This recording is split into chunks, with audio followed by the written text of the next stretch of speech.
Here is the most ironic thing about the Galaxy S25 Ultra. The moment it launched, lots of people were calling out Samsung for copying the iPhone's design.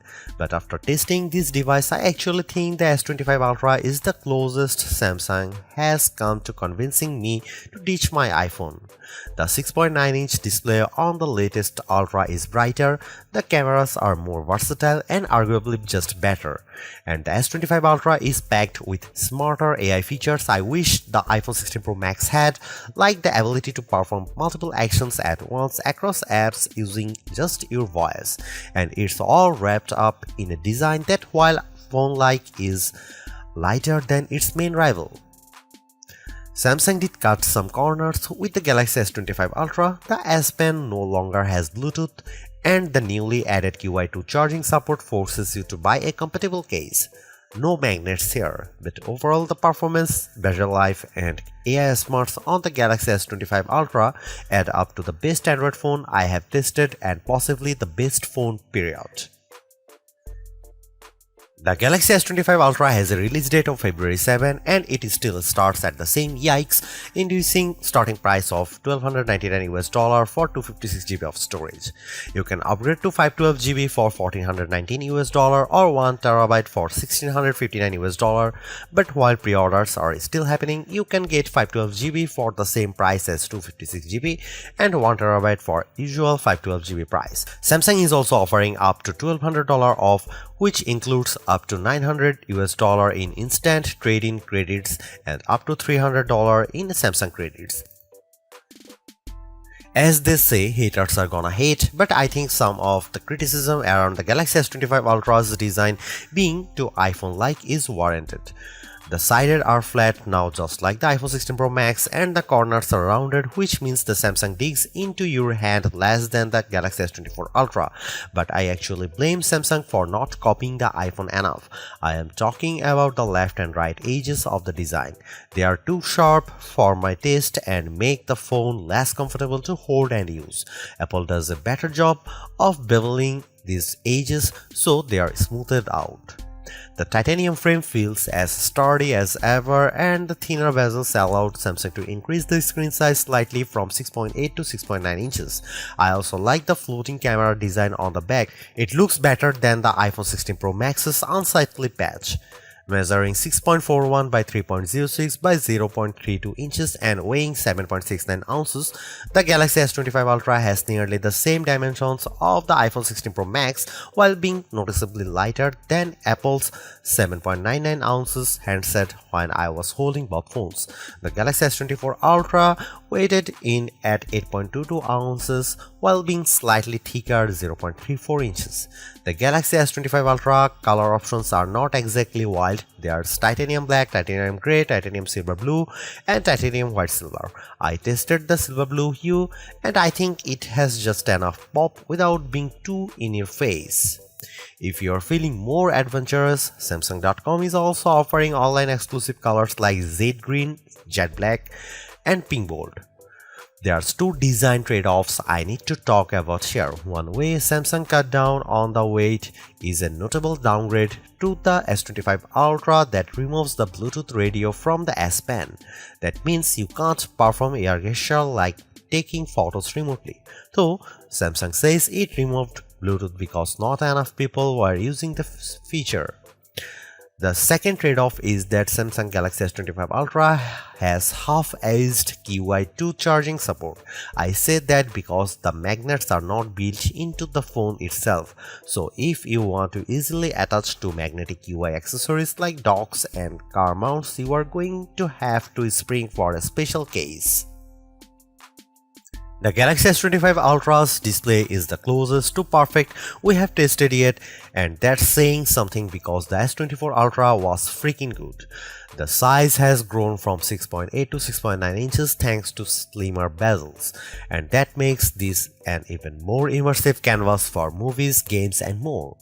While watching the trailer for Superman side by side with its predecessor, the Galaxy S25 Ultra's display was a bit more vivid and brighter than the S24 Ultra when viewed outdoors.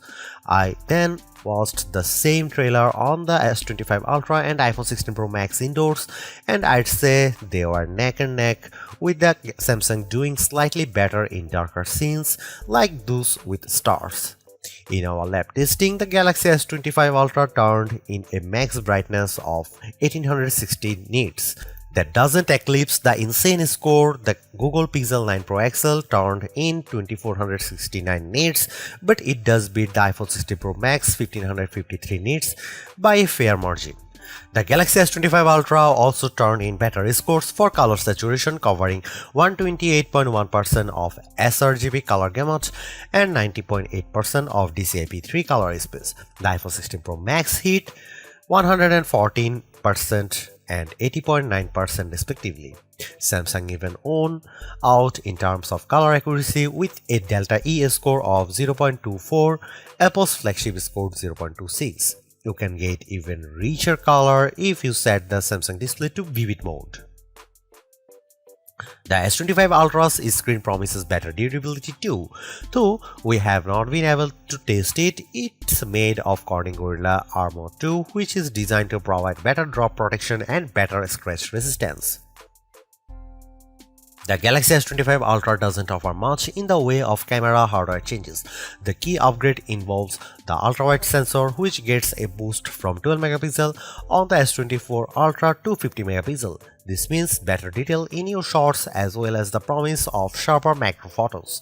Otherwise, you get the same 200 megapixel main sensor, 50 megapixel 5x telephoto, 10 megapixel 3x telephoto, and 12 megapixel front shooter found on Samsung's previous Ultra model. Here are some camera samples of Samsung Galaxy S25 Ultra.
Sure, the Galaxy S25 Ultra is an iterative update, but Samsung has made big improvements where it matters most, including introducing AI features that will save you time and make your life easier.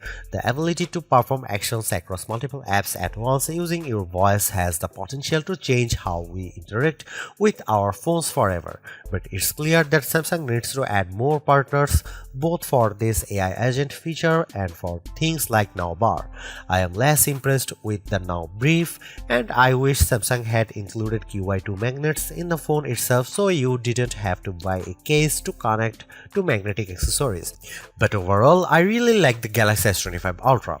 Its AI smarts, vivid display, mostly top-notch cameras, super smooth performance, and long battery life add up to a very impressive flagship, so impressive that I am tempted to switch to Android myself.